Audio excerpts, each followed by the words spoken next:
Today, we become legends. Hey, my name's Inter, and welcome back to the channel. Today, we're going to be doing something a little different. I'm going to be reading the Smite 2 Steam reviews. Obviously, the game's been out for a little while now in terms of like full, well, not free-to-play access, but full 24/7 access. The reviews on Steam are mixed at 55% positive at the moment, which is somewhat understandable. You know, when you're paying for this kind of a game, you know, I mean, obviously people have got to expect that they're paying for an alpha, but still, it's understandable that the reviews are mixed at the moment. I think there are some great positives to the game. I think there are some great negatives to the game at the moment. I've made my longer form thoughts clear on this in quite a lot of videos, but yeah, the TLDR basically is, I think the game has a ton of potential. I think it's fun for like, you know, a few hours time at the moment, but the lack of content really does hit hard when you're trying to play this game, you know, consistently every single day for multiple hours. You do just end up running out of stuff to do other than just slamming the same god in the queues or like trying to rank up or whatever. But I do think a lot of those problems will get alleviated as the game gets more content, as the game goes free to play, because a lot of these mixed reviews, they're probably the negative ones are like, I paid for this game and there's so little to do and there's so many bugs and stuff like that. By the time a lot of that gets fixed, by the time people don't have to pay to play the game, I think it'll be a lot better. But yeah, that's the TLDR of my thoughts. Let's jump into some of the Steam reviews. And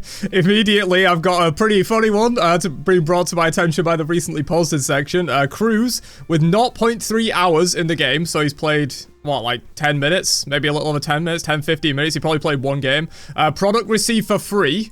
Worst $30 I've ever spent. That's like getting roasted by community notes on Twitter, dude. Like, worst $30 I've ever spent. This game's trash. I can't believe I paid money for it. Product received for free. That's a funny one, dude. That's a funny one. Okay, we got some most helpful reviews in the past 7 days. So from Tenet Packets Inc., this is a positive review, 18 hours on record. I like Smite 2 a lot so far, and I think it has a lot of potential to be better in every way than Smite 1 when it's closer to release, but currently I can't recommend buying a Founders Pack just for access. I mean that. Do not buy the Founders Packs just to get into the game early. They're only worth it if you actually want the stuff bundled with them. When they say the game is in alpha, they mean it's in alpha. There are a lot of frequent game-breaking bugs and server instability leading to lost progression, lost matches, or characters being disabled for days or weeks at a time. Yeah, we've been seeing a lot of that recently. I know it's an alpha, but I kind of hoped that the engine upgrade and the new tech and maybe some new devs that they were getting in that are actually trained on UE5 will be able to make the game less buggy than Smite 1. It's currently more buggy than Smite 1.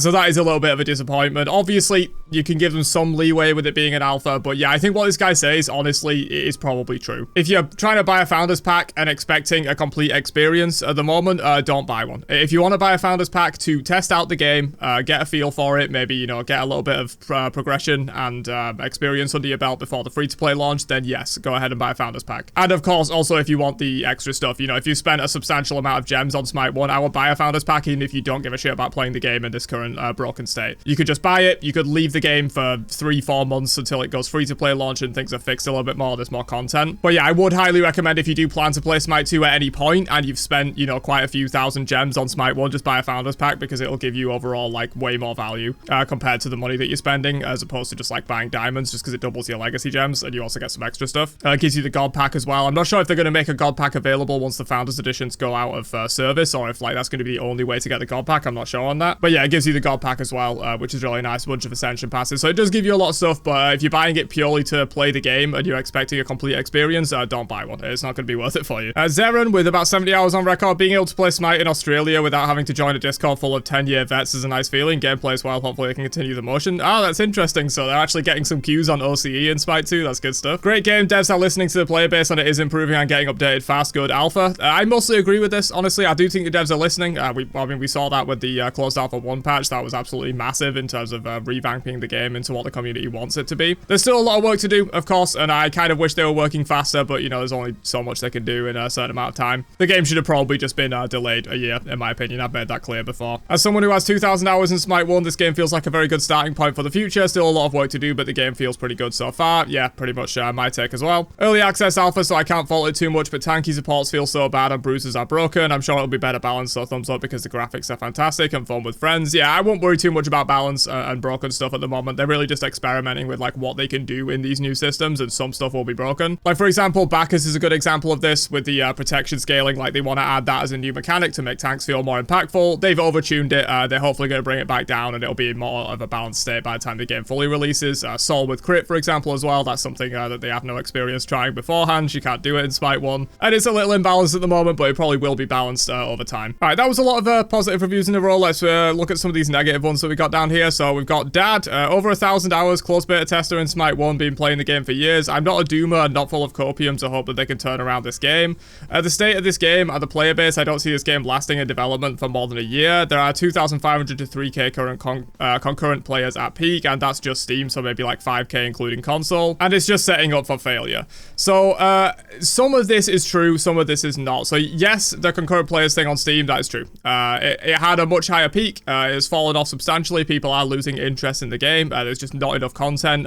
Smite 1 is averaging way more players than Smite 2 is averaging. We've even seen a little bit of an influx back into the Smite 1 player numbers as people have quit Smite 2 and gone back. But I think that is kind of to be expected at this point, especially because, as I've said before, it's not free to play at the moment. There are a lot of people, this is anecdotal, but there are a lot of people, my friends, people in my Discord that have said they're not really interested in buying a Founders Pack to play a broken game. And that is completely understandable, but I imagine if the game goes free to play, even if it is still a little bit broken and lacking content at that point, way more people will try it. And I think when people do try it, they'll get a feel for the fact that it is quite well made. And I do think there's a lot of potential there. So once free to play launches, I imagine player numbers will look a lot more healthy. It's just, you've got to pay minimum £30 or $30 to get into this alpha. And a lot of people just aren't willing to do that at the moment. There's a lot of free to play Smite players that don't want to pay that money. There's a lot of people that just don't want to pay the money to test a broken game. You know, they've seen all of the Doom posts, they've seen all of their videos criticizing Smite 2 rightfully, and they don't want to pay money for that experience just yet. I think when it goes free to play, the player numbers will look a lot better. However, I don't think it's not going to last longer than a year in development. I do think Smite's here for the long. Smite 2 is here for the long run. I think it's going to be a rough road, absolutely.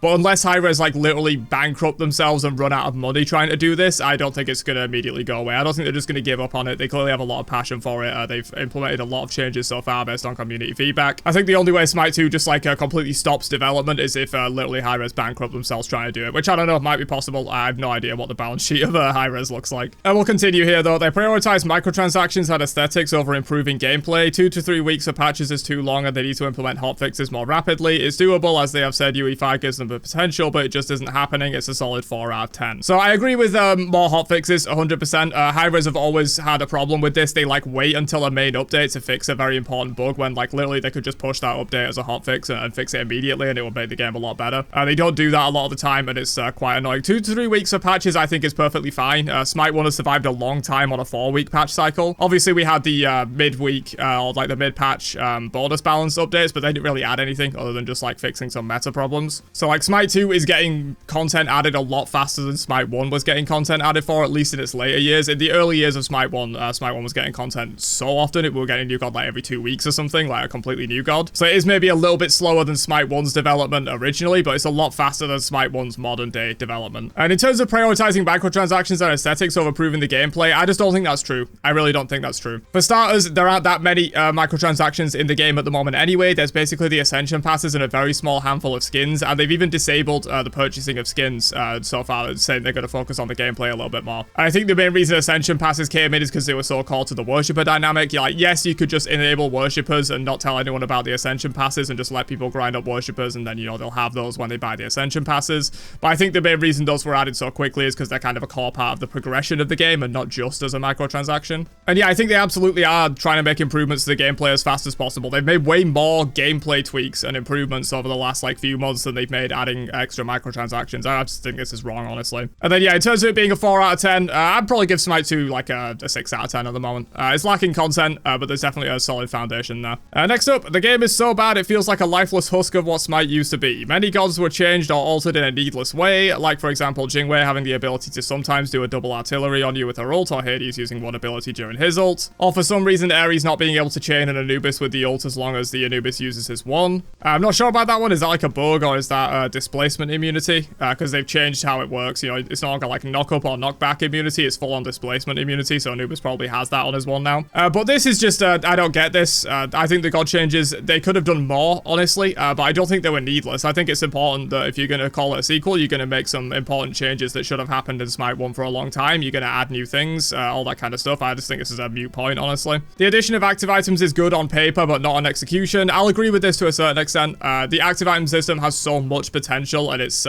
some active items right now I think are really cool. I think there's a lot of bigger potential with the system than they're doing at the moment. Some are really great, some are just complete, like, duds and not really that fun to use. And it continues, this is absurd, and to be honest, if Smite 2 was just a graphical update to Smite 1 with nothing changed, I would still prefer to spend money on that rather than whatever Smite 2 is right now, a bloated, unfinished mess that doesn't even have a chat box or matches. Chat box, I'll agree with, that really should come, but apparently it takes a lot more work than adding voice chat. The thing is, in this regard, they really can't win. Like, some people put forward the complaint that Smite 2 is too much like Smite 1, and there's no point in paying more and losing all your skins for the same game. And then on the flip side, in the same state of the game, some people are saying way too much has changed and they just want it to be more like Smite 1, so they can't really win with that. Charging 90 euros for this, by the way, effing corporations nowadays can't get the simplest S right. It's actually pissing me off. Yeah, that's the thing. I feel like people need to expect what they're paying for when they get into this alpha. And honestly, reviews like this probably do help. I'm not saying this guy shouldn't leave a negative review. If he doesn't like the game, he can leave a negative review. And it will probably help out people. I mean, 35 people found this review helpful. You know, you shouldn't buy into this game expecting a complete experience. That's just not what it's going to be. You're going to deal with broken messes. You're going to deal with unfinished systems. You're going to deal with stuff that probably will not be in the final iteration of the game because people don't like it. You know, my advice to anyone watching this that's considering buying a Founders Pack, if you're expecting a complete experience, just don't. Just wait for free to play. You can try it then, and if you don't like it, you don't like it. The game is giving me an empty token error. I've reinstalled a dozen times and contacted support. They don't answer tickets. I dropped almost $70 to get early access to a game that will be free in the future, and I can't log in. I don't think I'll ever spend another dime on these developers. Yeah, I've heard high-res support team is not very good with this kind of stuff. Generally, hitting up one of the community managers on Twitter is going to be better than actually submitting a ticket. I don't want to send, like, harassment their way or, like, tons of people and stuff like that. But generally, contacting someone like Hit of Doom or Isaiah on Twitter or something will get you a better response than actually trying to submit a support ticket. And we got one final negative one here. I started playing Smite a little after its release in 2015. It is one of my favorite games. I love the aspect of different pantheons and the third-person aspect. 100% agree there. Smite 2 just feels kind of cheap. The graphics overhaul, while good, is still grainy. The skins that you want to spend money on haven't been polished. The new auras on the god skins look terrible in their current state. As an OG player, it was a big disappointment not to get any discount on the game itself, and the legacy gem situation is laughable. I spent a ton of money in Smite 1 to see skins that are inspired by identical skins in Smite 1, except for a recolor is a huge slap in the face. It is good to mention that they have split their player base. A month ago, there was 10 to 12k active players on Smite 1. Now we have 8,500 in the last 24 hours and 2,000 in the last 24 hours on Smite 2. You have lost players and you don't currently have enough in Smite 2 to sustain queues. It feels like this alpha launch wasn't thought out very well and you didn't take into account your loyal player base. Yeah, in terms of like getting discounts on the game and stuff, I don't really know how they could do that. You know, would they do it based on how many hours you've played the game, based on how long you've owned the game? Like if you just own the game at all, you know, if you have a Smite 1 account, you get a discount immediately.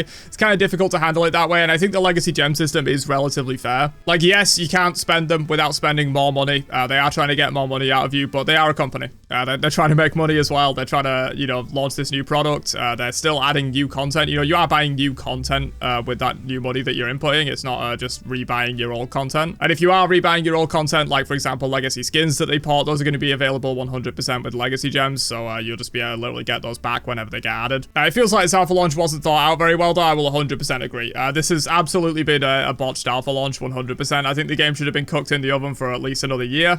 Maybe towards like the end of this year, they kind of reveal it at Worlds Season 11. They have regular Smite 1 Worlds, they have regular Smite 1 updates. And then Season 12 of Smite could have been more like what Season 11 has been, where it kind of goes on a maintenance mode. And then hopefully Smite 2's, you know, maybe got somewhere closer to 50 gods at that point. Maybe not quite 50, but getting there. And, you know, maybe Arena's in there at launch, and maybe there's immediate plans for the next few updates for Joust and Assault to be there, and there's more content, there's more skins, there's more gods, there's more all of this kind of stuff. It is an alpha. I don't want to criticize too hard. You know, they are still adding things that will be there for a full free-to-play launch, but it does feel like it did launch in a bit of a bad state and could have probably done with more time in the oven. Blizzard can treat its player base like trash because they have a player base to be able to upset people and still move forward. Hi-Res does not have that luxury. I am mixed on the new kits. Some of them, like I see, are great. Example, Neath using her circle to create weaves and then backflip to activate them. Zeus feels less powerful, and maybe that's a good thing. I know his mains will be upset, but he doesn't have the carry capacity that he used to. Jing is in the middle, so is Anubis. Hit, he seems solid, blah, blah, blah. Yeah, basically just talking about the